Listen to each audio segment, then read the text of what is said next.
I am Lisa, 32 years old, and a tech entrepreneur who built my company from nothing but determination and ramen noodles. After selling my startup last year, I quietly purchased a $5 million estate in Vermont that none of my family knows about. I was planning to surprise everyone by hosting Thanksgiving there until I got that text from my mother. This year, just your sister's family, keeping it small. I simply replied, enjoy. They had no idea what I was about to do. Growing up in our middle-class neighborhood in Grand Rapids, Michigan, I always felt like I was living in the shadow of my older sister, Catherine. Our modest three-bedroom house was covered in trophies and photos celebrating her accomplishments. Catherine was everything my parents dreamed of in a daughter. She was the homecoming queen, captain of the cheerleading squad, and maintained a perfect grade point average while seeming effortlessly popular. I, on the other hand, was the odd one out.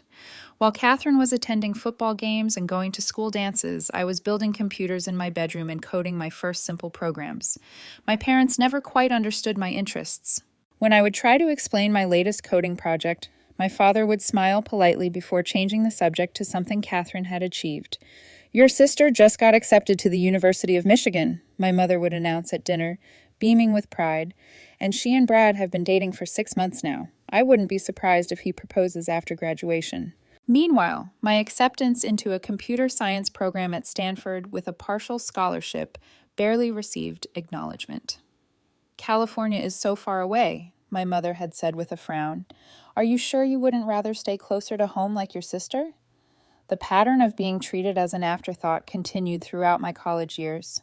During holiday breaks, conversations revolved around Catherine and Brad's relationship, their wedding plans, and eventually their children.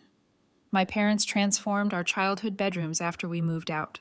Catherine's became a beautifully decorated guest room that rarely saw use, while mine became storage space filled with Christmas decorations and old furniture. When I would share news about my academic achievements or early career milestones, my parents would listen politely before steering the conversation back to Catherine's growing family. "Did we tell you your nephew Tyler said his first word?" my mother would interject, effectively dismissing whatever I had been talking about. Family gatherings became increasingly difficult to endure. At Catherine's wedding, I was not asked to be a bridesmaid despite there being 8 in her bridal party, including cousins and friends she had not spoken to in years. At Thanksgiving and Christmas, I was expected to help in the kitchen, while Catherine relaxed with the family. When I brought my college boyfriend home one Christmas, my parents barely made an effort to get to know him while Brad was treated like the son they never had. Even as I began to find success in my career, my family continued to view me as somehow less accomplished than my sister. My father would introduce me as our daughter, who was still figuring things out well into my late 20s, despite the fact that I was working for a major tech company in San Francisco. Catherine, meanwhile, was introduced as our daughter, who gave us our beautiful grandchildren and lives just 15 minutes away. The exclusion took different forms over the years. Sometimes it was being seated at the kids' table long after I had graduated college. Other times it was learning about family gatherings after they had already happened. "Oh, we didn't think you would want to come all the way from California for just a small birthday dinner," my mother would explain when I would see photos on social media of a celebration I had not been invited to. One particularly painful memory was from 5 years ago when my grandmother fell ill. Catherine was called immediately, but I only found out days later through a cousin. When I confronted my mother about it, she said, "We didn't want to worry you when you were so busy with work." I had flown home immediately, only to be treated like a visitor at the hospital, while Catherine was included in all medical discussions.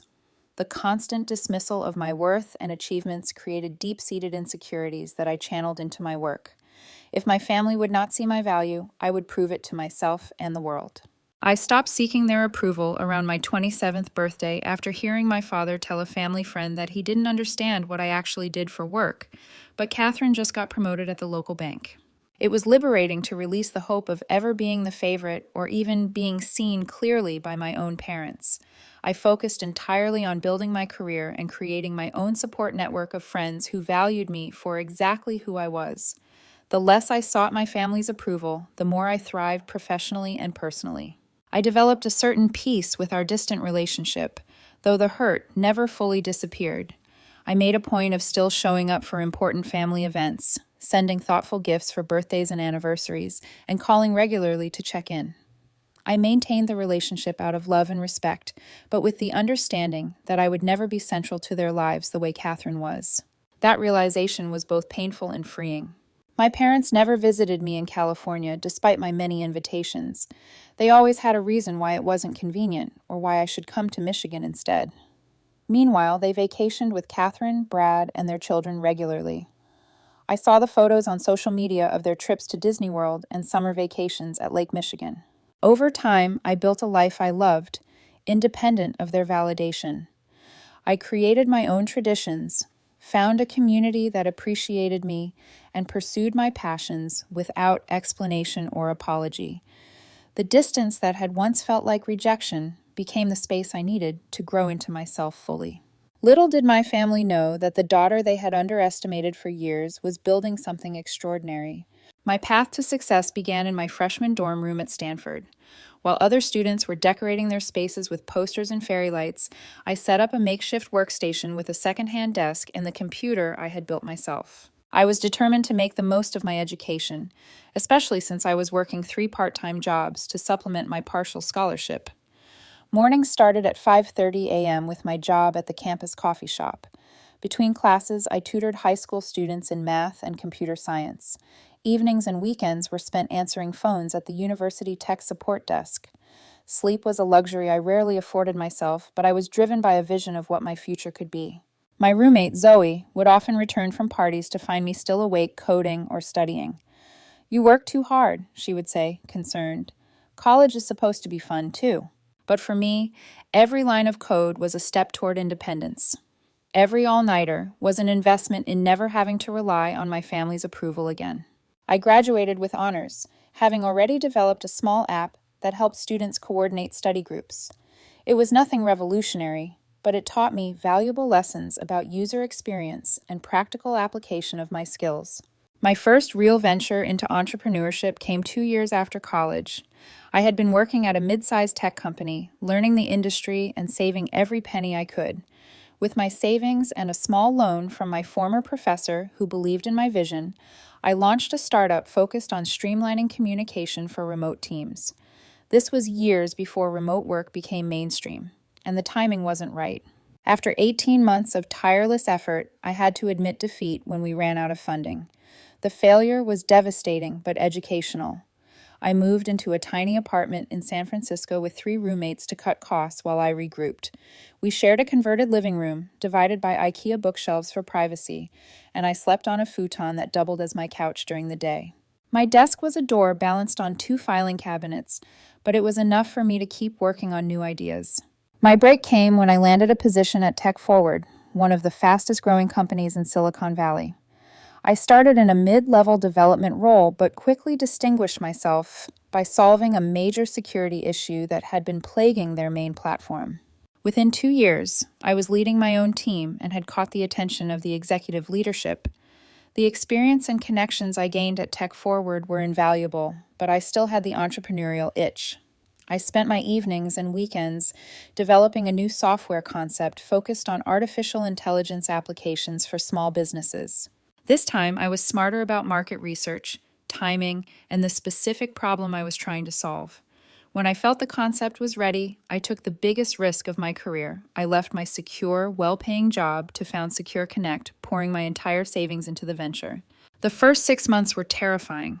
I moved to an even smaller apartment, ate ramen noodles more often than I care to remember, and worked 16-hour days. There were moments when I questioned my sanity, wondering if I should have stayed in my comfortable job or even chosen a more conventional path like Catherine. The stress took a physical toll. I lost weight, developed insomnia, and battled constant anxiety. During one particularly low point, I called my parents seeking some emotional support. My father answered, and after listening to my abbreviated struggles for less than a minute, he said, "Well, this is what happens when you choose such an unusual career. Catherine never has these problems at the bank." That was the last time I shared my professional challenges with my family. Instead, I leaned on my network of friends and mentors in the industry. Zoe, my college roommate, who had remained a close friend, let me crash on her couch for a month when I had to give up my apartment temporarily to make payroll for my small team. My former boss at Tech Forward introduced me to potential investors. My Stanford professor reviewed my business plan and offered critical feedback. The breakthrough came when we secured our first round of serious funding. A venture capital firm specializing in AI startups saw the potential in our product and invested $2 million. That investment allowed me to hire key talent, refine our product, and begin serious marketing efforts. We expanded from 3 employees working out of my apartment to 15 people in a real office space. The following years were a roller coaster of challenges and victories. We survived a major market downturn that claimed many similar startups. We pivoted our product focus when we discovered an underserved niche in the industry. We fought off a patent infringement claim from a much larger competitor. Through it all, I led with determination and the resilience I had been building since childhood. 7 years after founding Secure Connect, we had grown to over 100 employees with offices in San Francisco, Austin, and Boston. Our client list included Fortune 500 companies and government agencies. The little girl who had been building computers in her bedroom while her sister went to prom was now running a company valued at over $200 million. When a major tech conglomerate approached us with an acquisition offer last year, the decision was not easy. I had built Secure Connect from nothing, and it felt like my child in many ways. But the offer was too significant to ignore, $350 million, with the opportunity for me and my team to continue leading the division within their larger corporate structure. After the acquisition, I found myself with more wealth than I had ever imagined possessing. My first indulgent purchase was a beautiful 3-bedroom condo in San Francisco with views of the Golden Gate Bridge. For someone who had spent years in tiny shared apartments, having a space that was entirely mine felt like an extraordinary luxury. But the purchase that brought me the most joy was finding my estate in Vermont. I had always loved the East Coast in autumn, and during a vacation last fall, I fell in love with a historic property near Manchester. The estate featured a main house with 7 bedrooms, a separate guest house, 50 acres of land with hiking trails, a pond, and stunning mountain views. The moment I walked through the front door, I knew it was special. I purchased the property for $5 million and spent another $1 million renovating and decorating it to perfection. I hired a local estate manager named Thomas to maintain the property when I wasn't there, which was most of the time given my work schedule. But I visited whenever I could, finding peace in the rolling hills and forests that surrounded my new sanctuary. Throughout all of this success, I had been relatively quiet about my achievements with my family. They knew I had sold my company and done well, but I never shared financial details or the full scope of my success. Part of me was waiting for the right moment to show, rather than tell, them what I had built. Another part was protecting myself from their potential dismissal of my accomplishments, the way they had dismissed me so many times before. I had planned to finally reveal everything by hosting Thanksgiving at my Vermont estate. I imagined their surprise when they arrived at the property, the recognition in their eyes that the daughter they had underestimated had built something extraordinary. I pictured finally earning my father's respect and my mother's pride. Even Catherine might finally see me as an equal, rather than the little sister who never quite measured up. It wasn't about showing off my wealth, but about finally being seen for who I had become, about taking my place in the family as a successful adult in my own right. That was the plan until my mother's text changed everything. The text arrived on a Tuesday morning in early November as I was reviewing quarterly reports in my San Francisco office. My phone buzzed with a message from my mother, and I opened it expecting the usual check-in about holiday plans. "Lisa, about Thanksgiving this year. We're keeping it small. Just Catherine, Brad, and the kids. Hope you understand. Maybe we can see you at Christmas instead." I stared at the screen, reading the message multiple times, as if the words might rearrange themselves into something less hurtful. There was no explanation, no apology, just the casual dismissal that had characterized our relationship for years. My thumbs hovered over the keyboard as I contemplated various responses. I could ask for an explanation. I could express my hurt. I could remind her that I had already booked my flight to Michigan. In the end, I simply wrote, "Enjoy." I set my phone down and tried to refocus on work, but the familiar pain of exclusion washed over me. Despite all my success, despite all I had achieved, I was still the afterthought, the expendable family member who could be uninvited with a brief text message. My assistant, Natalie, noticed something was wrong when she brought in my afternoon coffee. "You okay? You look like you just got some bad news," she said. I attempted a smile that didn't reach my eyes. "Just family stuff, nothing new." "Want to talk about it?" she offered, closing the door to give us privacy. I found myself sharing the text and the history behind it, something I rarely did with colleagues. Natalie listened without interruption, her expression growing increasingly indignant on my behalf. "So, you were just going to fly to Michigan for Thanksgiving even though they treat you this way?" she asked when I finished. "I always do," I admitted. "Every holiday, every year, I show up with gifts and a smile, help in the kitchen, listen to stories about my nephews and Catherine's job, and pretend it doesn't hurt when my parents barely ask about my life." "And you were planning to surprise them with the Vermont estate after all that?" I nodded, feeling foolish now. I guess I still wanted their approval, even after all these years of proving I don't need it. Natalie's expression softened. "That's understandable, but maybe this is an opportunity to break the pattern." The idea sat with me throughout the day. By evening, as I drove home to my condo, a sense of determination began to replace the hurt.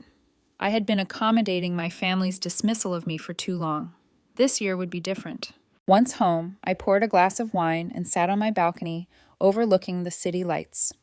On impulse, I called my cousin Laura, my mother's sister's daughter, who had always been kind to me, despite living on the opposite coast. "Lisa, what a nice surprise," Laura answered warmly. "I was just thinking about you. Are you coming to Michigan for Thanksgiving? We'd love to see you." "Actually, I was just disinvited," I explained. "Mom texted that they're keeping it small this year, just Catherine's family." A pause. "That's strange. Aunt Judy told my mom the same thing last week. She said they were just having immediate family this year." "So you're not going either?" I asked, curiosity sparking. "No, none of us were invited. Mom was pretty hurt, actually. We've been going to their house for Thanksgiving for 20 years.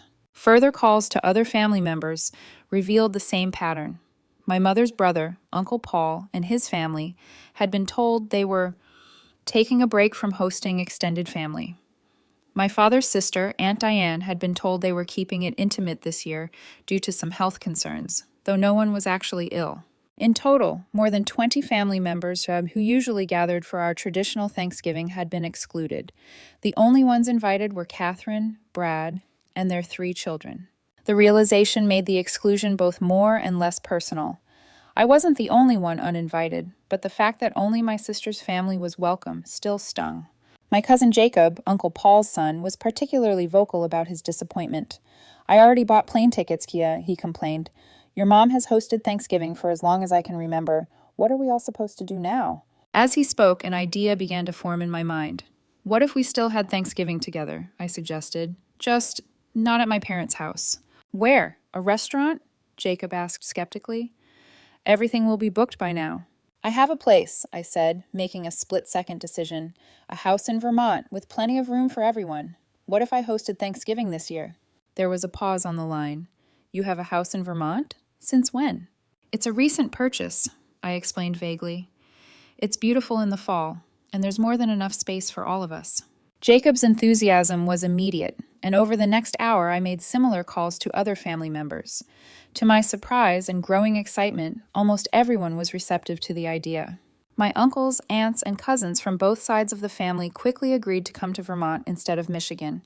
By midnight, I had created a group text with everyone who had been excluded from my parents' Thanksgiving. I shared photos of the estate for the first time, earning shocked responses and excited messages. "Is this your house?" my cousin Emma texted with multiple exclamation points. "This looks like something out of a magazine," Aunt Diane wrote. "How many bedrooms did you say there were?" Uncle Paul asked practically. As the messages poured in, I felt a weight lifting. The rejection that had felt so painful hours earlier was transforming into an opportunity to create something new and meaningful.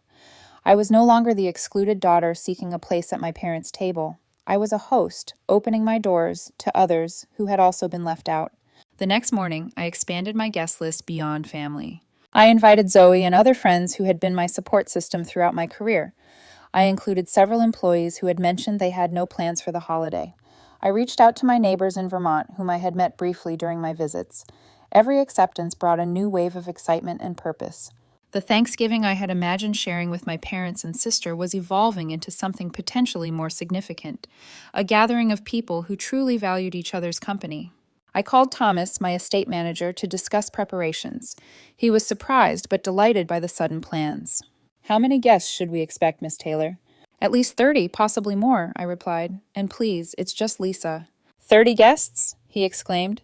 "We should start preparations immediately. Will you be handling the cooking yourself, or should I arrange for catering?" The question gave me pause. In Michigan, I would have been assigned potato peeling duty in my mother's kitchen while Catherine relaxed in the living room. Here, I had the opportunity to create an entirely different experience. "Let's hire the best chef available," I decided. "I want this to be special for everyone." As I hung up, I realized I was smiling for the first time since receiving my mother's text. The painful exclusion had created an unexpected opening for joy, connection, and, most importantly, the chance to define family on my own terms. The next 3 weeks passed in a whirlwind of planning and preparation. I delegated some of my work responsibilities to focus on creating the perfect Thanksgiving gathering. This was more than just a holiday meal. It was a statement about who I had become and what mattered to me now. My guest list grew to 35 people, including family members from both sides who had been excluded from my parents' gathering. I invited cousins I hadn't seen in years, but had once been close with as a child. I included my Uncle Robert, my father's brother, who had fallen out of favor with my parents after his divorce, but who had always been kind to me. I reached out to my grandmother, Eleanor, my father's mother, though I assumed she would be at my parents' Thanksgiving since she lived with them part-time. Beyond family, I invited friends who had become my chosen family over the years. Zoe was flying in from Seattle with her husband.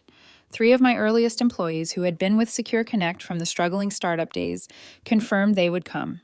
I even invited my former professor from Stanford who had given me that first loan to start my business. Each invitation included flight information with first-class tickets for those traveling from a distance. I arranged for luxury car services to transport everyone from the airport to the estate. For guests who preferred to drive, I provided detailed directions and suggestions for scenic routes through the Vermont countryside. With Thomas managing the local arrangements, we secured the services of Chef Antoine, who had worked at a Michelin-starred restaurant in New York before opening his own catering business in Vermont. When I explained what I was trying to create, a warm, inclusive gathering that honored both tradition and new beginnings, he immediately understood the vision. "We will create a menu that respects the classic Thanksgiving dishes but elevates them," he explained during our planning call, "and perhaps some unexpected additions to represent the unique journey that brought everyone together." I gave him complete creative freedom, asking only that he include my grandmother's sweet potato recipe if she decided to attend. It was the one dish from family Thanksgivings that held purely happy memories for me. The guest accommodations required careful thought. The main house had 7 bedrooms, each with its own bathroom. The separate guest house offered 3 additional bedrooms. For the remaining guests, I reserved rooms at a luxury inn 5 minutes away. I wanted everyone to have their own space and privacy while still feeling part of the gathering. I worked with a local interior designer to prepare each guest room with personalized touches. For Zoe, I included photos from our college days and her favorite scented candles. For my cousins with children, I added baskets of age-appropriate toys and books. For my uncles who enjoyed whiskey, I placed small selections of local Vermont spirits on their nightstands. The common areas of the house were transformed with tasteful Thanksgiving decorations. I avoided the kitschy pilgrim figurines my mother always displayed and instead opted for natural elements, gourds, pine cones, and autumn leaves artfully arranged throughout the house. A local florist created stunning arrangements featuring seasonal blooms in rich oranges, deep reds, and warm yellows. I spent hours on the phone with Thomas discussing every detail, from the placement of extra seating in the great room to the selection of background music for different parts of the day. We planned activities for various age groups, including a kids' craft table, yard games, if the weather permitted, and guided hikes on the property trails. "The media room is stocked with films for the traditional post-turkey nap time," Thomas assured me, "and I've arranged for a local musician to provide acoustic guitar music during cocktail hour." Shopping for gifts became another focus.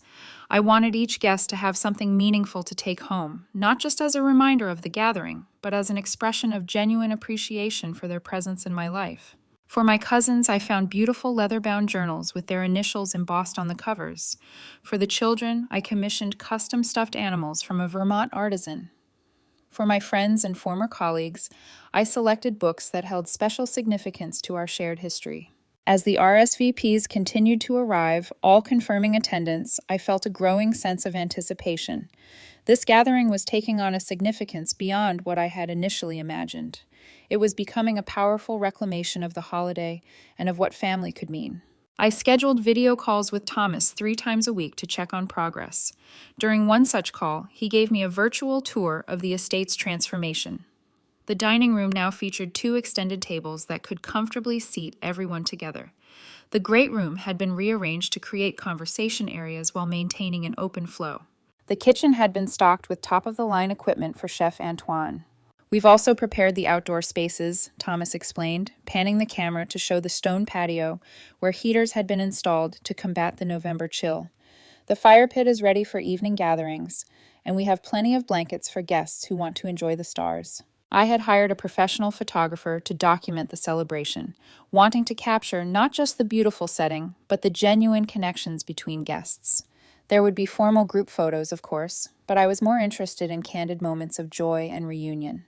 1 week before Thanksgiving, I flew to Vermont to oversee the final preparations. Seeing the estate in person, now fully prepared for guests, was breathtaking. Thomas had executed every detail perfectly, from the welcome baskets in each room to the subtle lighting that made the historic home feel warm and inviting.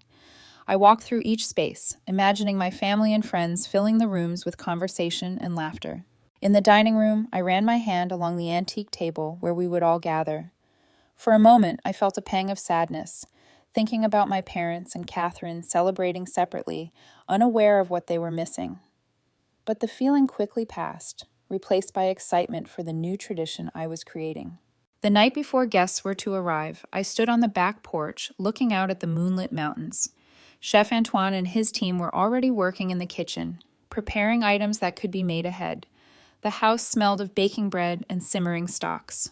Thomas joined me on the porch, handing me a mug of hot cider. "Everything is ready, Lisa. It's going to be wonderful." I nodded, feeling a strange mix of emotions. I never thought I'd be doing this, hosting my own Thanksgiving, separate from my parents. "Family is what we make it," he said wisely. "Sometimes the family we choose is as important as the family we're born into."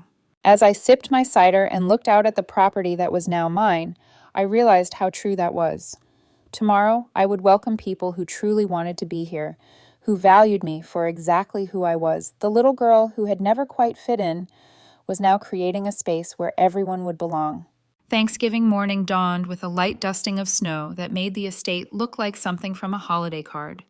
I was up before sunrise, too excited to sleep, watching as the first golden light touched the distant mountains.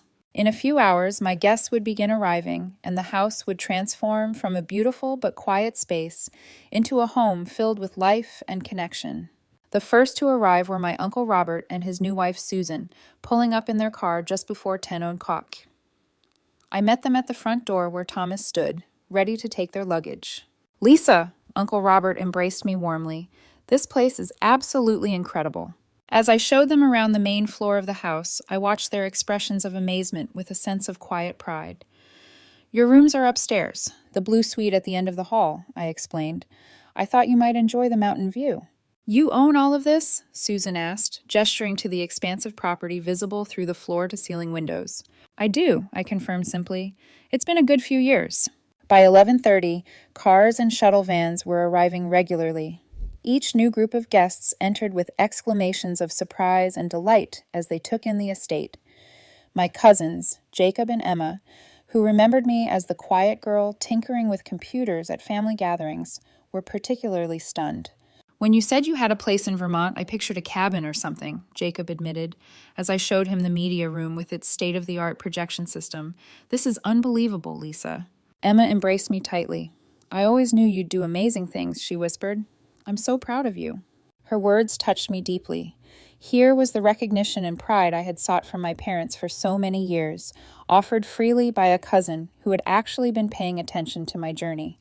Zoe and her husband arrived from Seattle bearing gifts of Washington wines and handmade chocolates. "This exceeds even your usual overachievement," she teased, as she took in the grand staircase and crystal chandelier in the entryway. "Remember when we shared that tiny apartment with the bathroom door that never closed properly? We laughed together at the memory, marveling at how far we had both come from those struggling early days in San Francisco. The reunion of family members who had not seen each other in years created a joyful buzz throughout the house. Cousins who had grown up together but drifted apart as adults reconnected as if no time had passed. Aunt Diane and Uncle Paul, who had been avoiding each other since a disagreement at a family wedding 3 years ago, were spotted chatting amicably in the library. Children raced through the hallways on a scavenger hunt Thomas had organized to keep them entertained. The sounds of their laughter mixed with conversations and background music to create the soundtrack of a truly happy gathering. Chef Antoine and his team worked their magic in the kitchen, occasionally emerging to pass appetizers that were received with appreciative murmurs. The aroma of roasting turkey, fresh herbs, and baking pies filled the air, making the house feel even more welcoming. At 2:00, with most guests having arrived and settled in, I invited everyone to the great room for a welcome toast. Standing before the massive stone fireplace, glass of champagne in hand, I looked out at the faces of people who had shaped my life in different ways. "Thank you all for coming today," I began, my voice steady despite the emotion I felt. "Some of us have known each other our whole lives. Others are newer friends who have become family in different ways. What matters is that everyone here today has chosen to be present to create something meaningful together." I didn't mention my parents or the circumstances that had led to this alternative gathering. Instead, I focused on gratitude and new beginnings. Today is about appreciation for the connections we share and the new traditions we're creating together. I'm honored to welcome you all to my home. As glasses were raised in response, the front door opened unexpectedly. Thomas hurried to see who the late arrival might be and returned moments later with an expression of surprise. "Miss Taylor, your grandmother is here."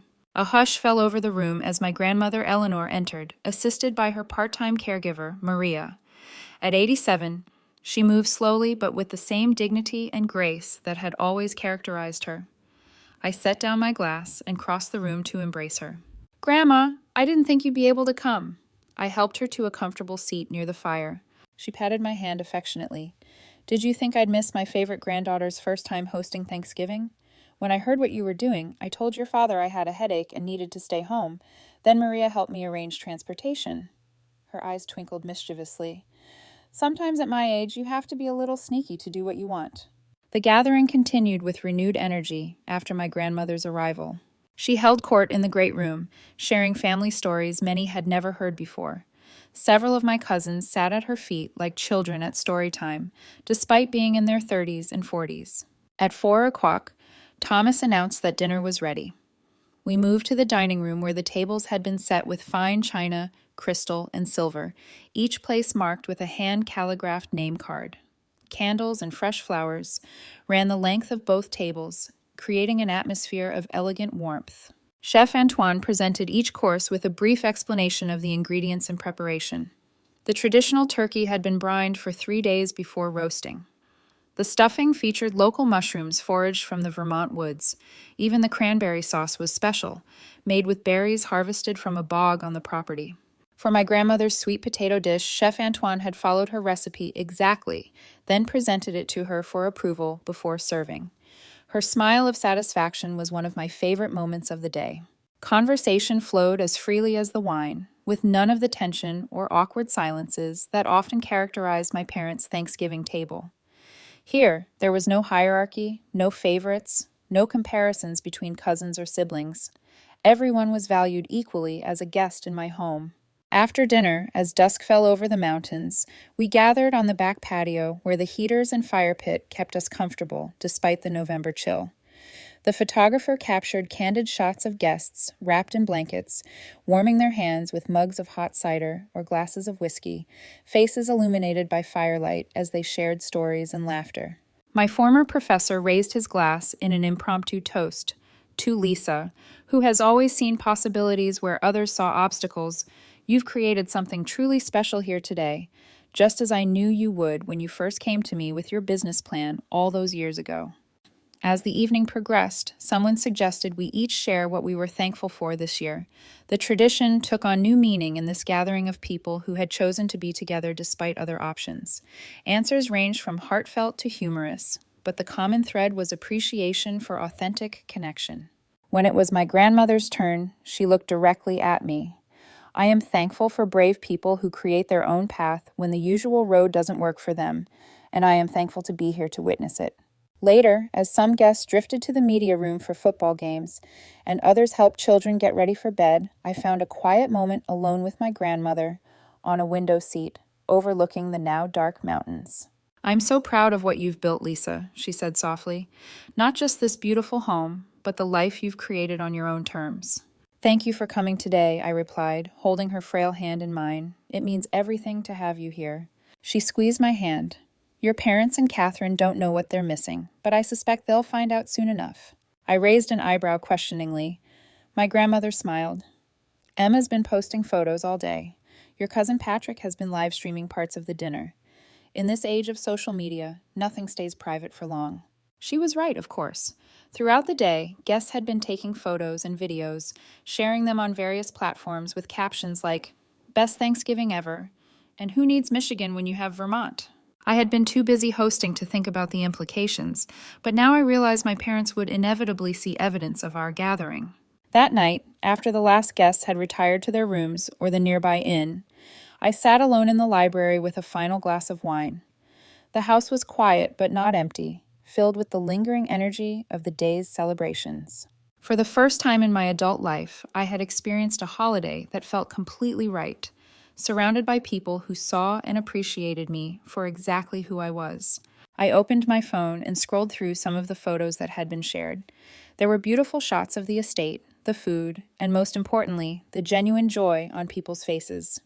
In one particularly moving image, my grandmother was seated in the center of a group of my cousins, all looking at her with expressions of love and attention as she told a story. As I was about to set my phone down, a notification appeared. It was a text from Catherine. "Nice house. Didn't know you were so loaded. Mom and Dad are freaking out."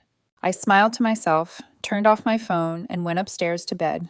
Tomorrow would bring its own challenges, but tonight I would sleep peacefully in the home I had created, surrounded by the family I had chosen. The day after Thanksgiving dawned clear and cold.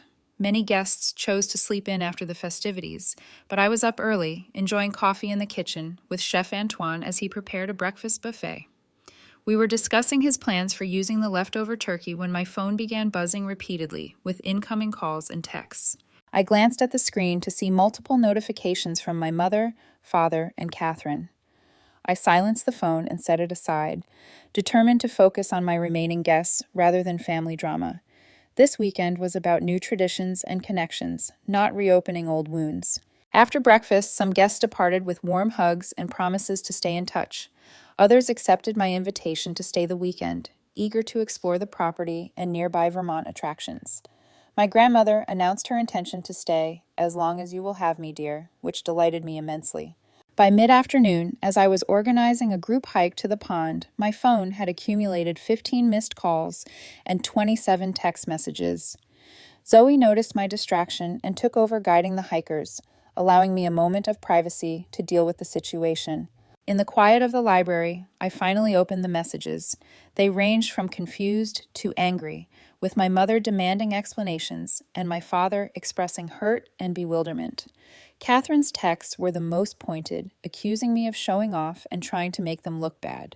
The most recent text from my mother read, "We need to talk. Call immediately." I took a deep breath, considering my options. I could continue ignoring them, which would only escalate tensions. I could respond by text, which seemed inadequate for the conversation that clearly needed to happen. Or I could call and face the situation directly. With a sense of calm determination that would have been impossible for me even a year ago, I chose the third option. I called my mother's number and put the phone on speaker so I could pace around the library as we talked. She answered on the first ring.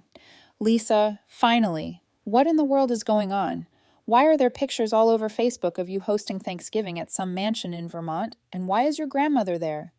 Her rapid-fire questions had the familiar tone of accusation that had characterized so many of our interactions over the years. But this time, instead of feeling defensive or apologetic, I felt steady. "Hello, Mom. Yes, I hosted Thanksgiving at my home in Vermont. I invited family members and friends who didn't have other plans after you decided to have just Catherine's family this year. But this was supposed to be a small, quiet Thanksgiving," she sputtered. "Just immediate family." Catherine's immediate family, I corrected gently. Not mine, not Uncle Paul's or Aunt Diane's or Cousin Jacob's. So we created our own gathering. There was a pause before she continued, her voice slightly less certain. You should have told us you bought a house, and such an expensive one. The family is saying it's worth millions. Where did you get that kind of money? The question revealed so much about how little they knew of my life and career. Mom, I sold my company last year for $350 million. I mentioned it at Christmas, but you and Dad were busy helping Tyler open his presents. Another silence, longer this time. I could almost hear her recalibrating her understanding of her younger daughter. Your father wants to speak to you, she said finally, and I heard the phone changing hands. Lisa? My father's voice was gruff with emotion. What is this about?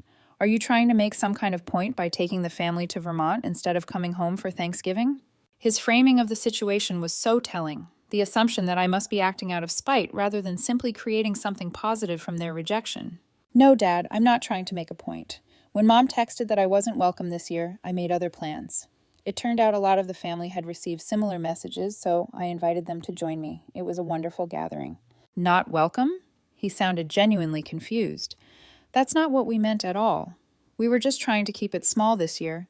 Catherine has been stressed with the kids, and your mother thought a quieter holiday would be good for everyone. A quiet holiday that included 7 people, just not me, I pointed out, keeping my voice even. Dad, this isn't the first time I've been excluded or treated as an afterthought. It's been happening my entire life. That's ridiculous, he protested. We've always treated you and Catherine exactly the same. I could have argued, could have listed dozens of examples that proved otherwise, but I recognized the conversation was not really about Thanksgiving. It was about years of family dynamics that could not be resolved in one phone call. I think we have different memories of my childhood, I said diplomatically, but that's not what matters now. What matters is that I created a beautiful Thanksgiving celebration with people I care about, in my home, that I'm proud of. I'm not asking for an apology or trying to make anyone feel bad. I'm just living my life on my terms. Catherine's voice suddenly broke in, and I realized I had been put on speakerphone. But why did you have to post all those photos? Everyone's talking about how amazing your house is and what a great time they had. It makes our Thanksgiving look pathetic in comparison. There it was, the crux of it. Not that I had been excluded, but that I had refused to be diminished by the exclusion. For perhaps the first time in our relationship, I had definitively one-upped my perfect older sister, and she didn't know how to process it. I didn't post any photos, Catherine. Our cousins and friends did, because they had a good time and wanted to share it. That's what people do on social media. But you invited Grandma, she accused. She told us she wasn't feeling well and couldn't come to our dinner. She lied to be with you instead. I smiled at that, picturing my grandmother's mischievous expression as she had described her escape plan. Grandma made her own choice. Maybe she wanted to see my new home, or maybe she was curious about why so many family members were gathering in Vermont. You'd have to ask her. As if on cue, the library door opened and my grandmother entered, using her walker but moving with purpose. Is that my son and his family on the phone? Put them on speaker. I have something to say. I adjusted the volume and nodded to her. Robert, Judy, Catherine, this is Eleanor. I want you to listen carefully because I will not repeat myself.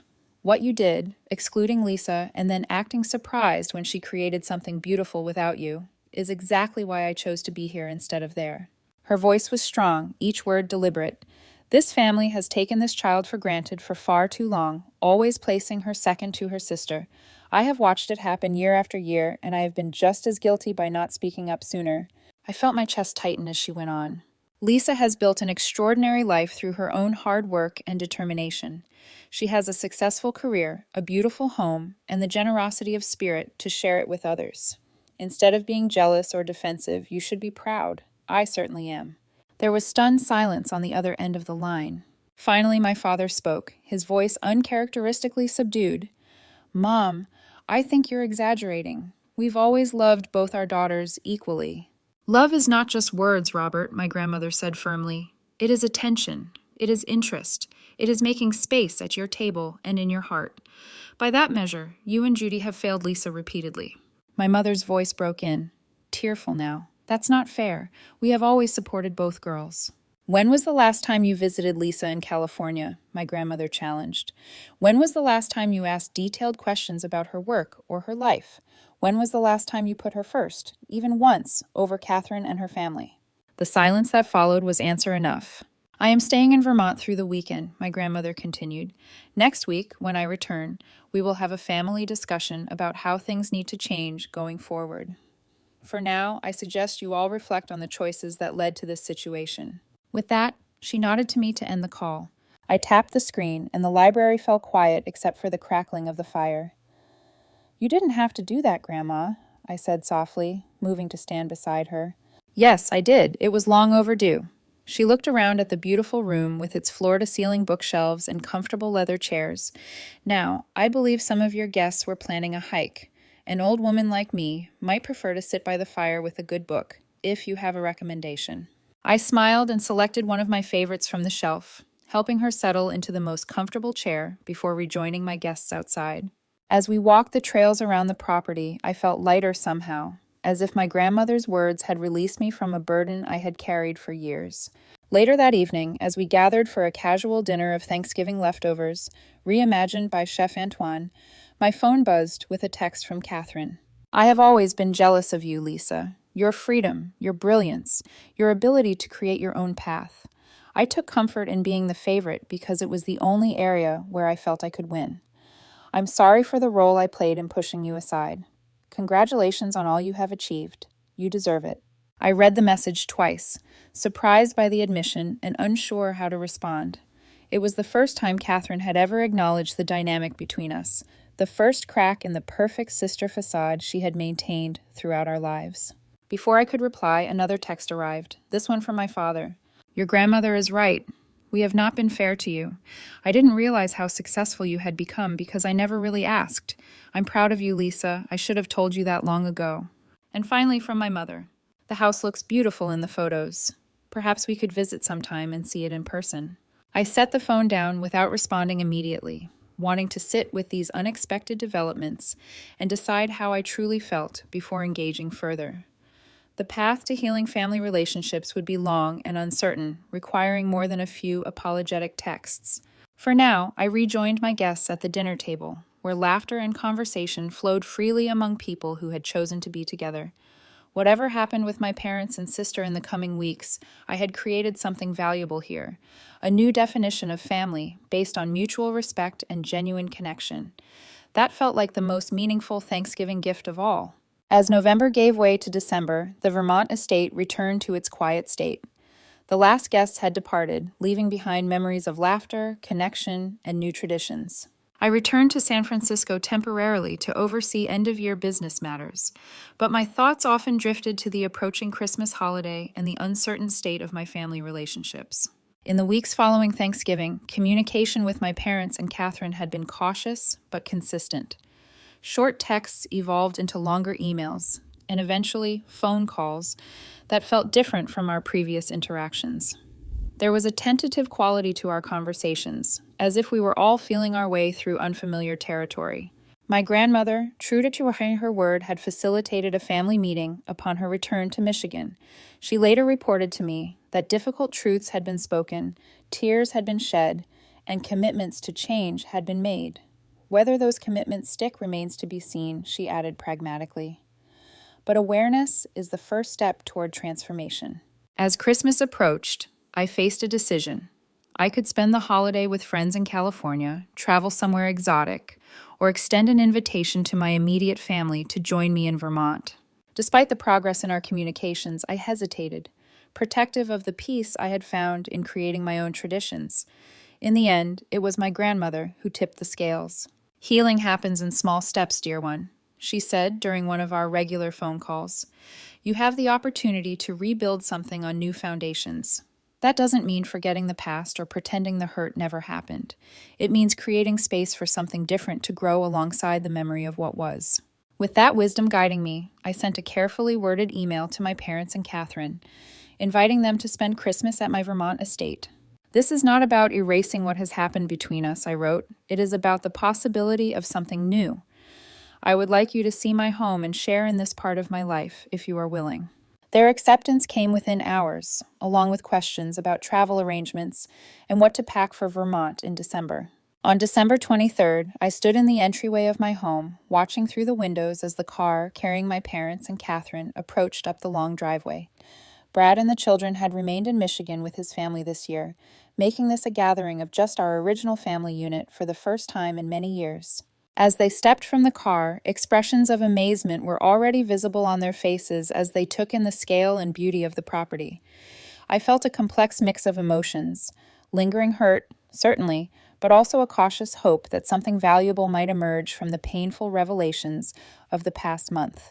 Thomas opened the door to welcome them, taking their coats and luggage with professional courtesy. My mother entered first, her eyes widening as she absorbed the grand entryway with its crystal chandelier and sweeping staircase. "Lisa," she breathed, "this is absolutely stunning." My father followed, unusually quiet as he looked around. Catherine came last, her expression a mixture of awe and something that might have been regret. "Welcome to my home," I said simply, stepping forward to guide them into the great room where a fire blazed in the massive stone fireplace, and the Christmas tree stood decorated in the corner, reaching nearly to the 18-foot ceiling. "You live here alone?" my father asked, finding his voice at last. "Thomas and his wife Maria live in the caretaker's cottage on the property," I explained, "and I have regular staff who maintain the house and grounds. But yes, this is my personal residence, though I split my time between here and San Francisco." "It's like something from a magazine," Catherine said, running her hand along the back of a leather sofa that probably cost more than her entire living room set at home. "Would you like a tour?" I offered, and they nodded, still seeming slightly dazed by the tangible evidence of my success. As I led them through the house, pointing out features and sharing stories about how I had found or selected various elements, I watched their perceptions of me visibly shifting. Each room revealed another facet of my life and taste that they had never bothered to discover through conversation. The library, with its carefully curated collection, reflected my intellectual interests. The state-of-the-art kitchen spoke to my newfound love of entertaining. The art on the walls showed my appreciation for beauty and creativity. In my home office, my father paused before the framed magazine covers featuring articles about my company and achievements. Forbes 30. Under 30, he read from one headline, "Tech Visionary Revolutionizes Industry," from another. "Why did you never tell us about any of this?" he asked quietly. I considered the question carefully before answering. "I did try, Dad. Many times. But there was always something more important happening with Catherine or the kids. After a while, I stopped trying." He nodded slowly, the painful truth of my words reflected in his expression. "I'm sorry we didn't listen." By the time we reached the upper floor with its bedroom suites, something had shifted in our dynamic.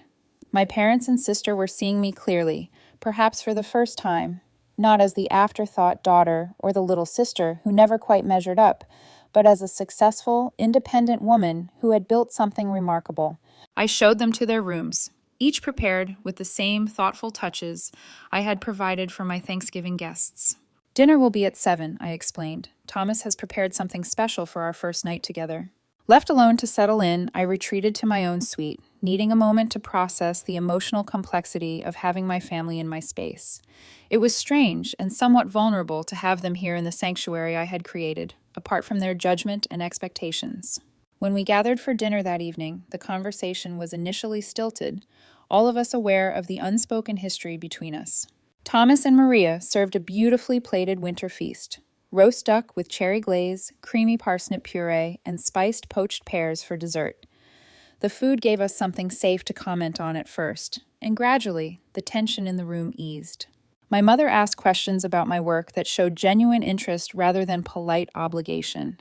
My father shared stories from his own career that he thought might relate to my experiences in business.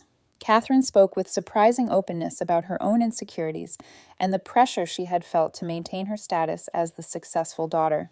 "When you left for Stanford," she admitted, "I was secretly terrified. I knew you were smarter than me, more driven.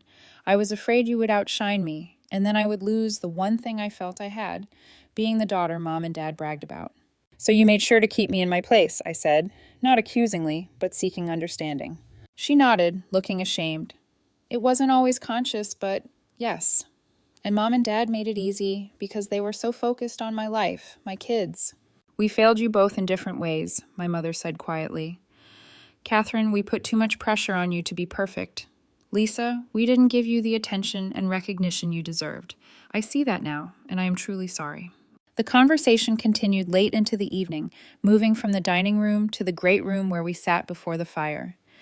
There were difficult moments and uncomfortable truths, but also laughter and memories that had been positive despite the complicated dynamics.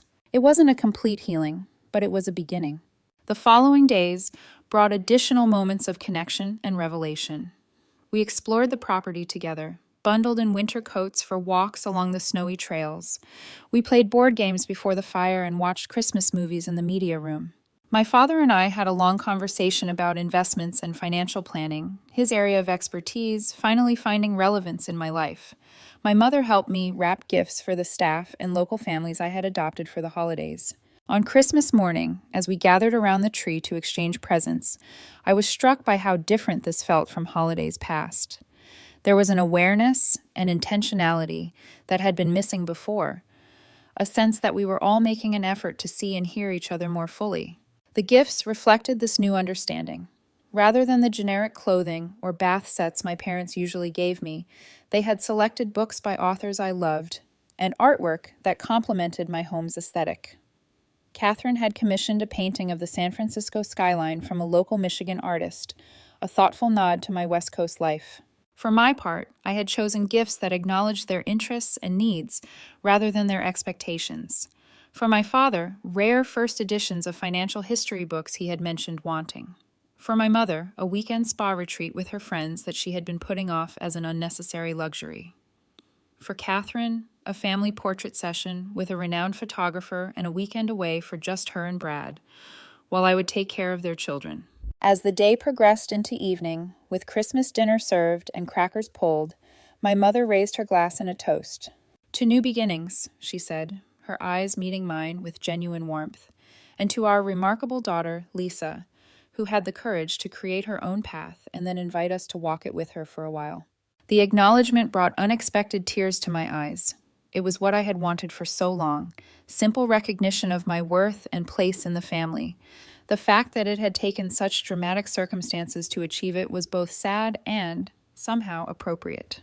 Later, as we said our good nights, my father hugged me with uncharacteristic emotion. "I'm so proud of what you've built," he said gruffly. "Not just this house, but the life you've created. I wish I had told you that years ago." The rest of their visit passed in a similar vein of cautious reconnection.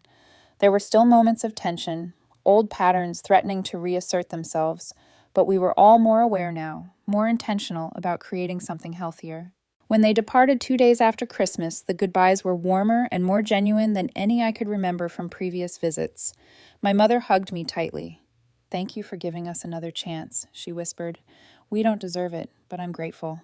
As their car disappeared down the driveway, I stood in the doorway, reflecting on the journey of the past month.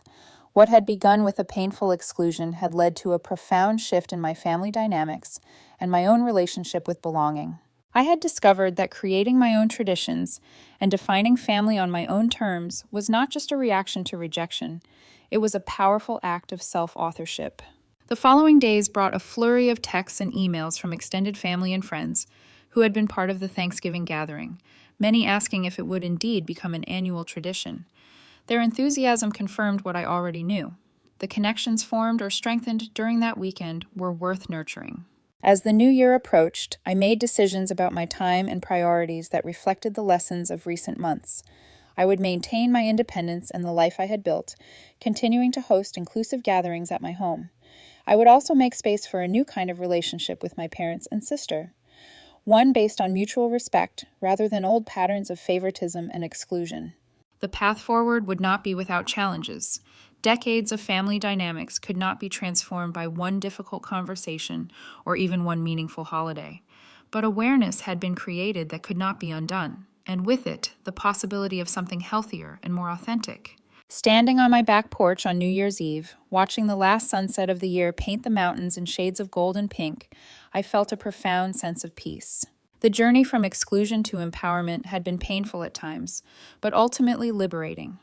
I had discovered that true belonging comes not from being invited to someone else's table, but from creating your own and welcoming those who value your presence. The little girl who had built computers in her bedroom while longing for her parents' attention had grown into a woman capable of building not just successful companies, but meaningful connections. The pain of being the afterthought daughter had transformed into the strength to define family on my own terms. And in that transformation was the most valuable lesson of all.